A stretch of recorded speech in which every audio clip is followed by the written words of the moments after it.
شکیل رات کے 1 بجے دروازے کے اندر آیا اور دروازے کو اندر سے بند کیا۔ مجھے باہوں میں بھر لیا، کس کرنے لگا، پھر مجھے گھوڑی بنا کر میری چڑیا میں زور سے جانے دیا۔ پہلے تو مجھے درد ہوا، پھر مجھے بہت مزہ آنے لگا۔ شکیل پوری طاقت کے ساتھ میرے اندر دھنسا دی۔ میں درد کے مارے ڈر سے کچن میں چلی گئی، لیکن جیسے ہی میں کچن میں گئی تو ایک ایسا منظر میں نے دیکھا جس کو دیکھتے ہی میرے قدموں کے نیچے سے زمین نکل گئی، کیونکہ میں سوچ بھی نہیں سکتی تھی کہ میرے اپنے ہی بچے یہ سب کچھ کر رہے ہیں۔ تبھی میں نے سوچا کہ اس سب میں ان کی کوئی غلطی نہیں ہے، کوئی قصور نہیں تھا، یہ سب کچھ آپ کی وجہ سے ہو رہا تھا۔ میں کئی بار آپ کو روک چکی ہوں، لیکن آپ رکنے کا نام نہیں لیتے تھے۔ ہر وقت آپ کو ایک ہی کام سوچتا رہتا تھا، اور وہ تھا میرے قریب آنا۔ اس کی اس رویہ سے میں بھی تنگ آ چکی تھی۔ بچے جوان ہو چکے تھے اور وہ ہر بات بھی کرتے تھے۔ بچوں کی یہ عمر چل رہی تھی کہ وہ ہر بات کو ویسا ہی کرنے کی کوشش کرتے تھے جیسا کہ ہم کرتے تھے۔ اس بار کی انہوں نے حد ہی کر دی، نہ جانے وہ یہ سب کچھ سوچ بھی کیسے سکتے ہیں۔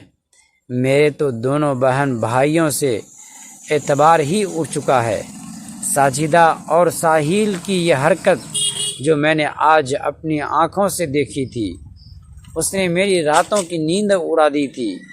مجھے چین سکون نہ آتا تھا، اور میں اس چیز پر مجبور ہو گئی کہ میں کبھی بھی اپنے بچوں کو اکیلا گھر پر نہ چھوڑ کر جاتی تھی، یا تو تینوں کو ساتھ لے کر جاتی یا پھر خود ہی کہیں نہیں جاتی تھی۔ یہ سب کچھ میں نے اپنی زندگی کا شیوا بنا لیا۔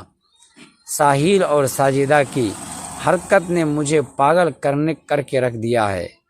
میں شدید غصے میں تھی، اور میں آج آپ کی اس حرکت سے تنگ ہو کر یہ سب کچھ آپ کو بتا رہی ہوں۔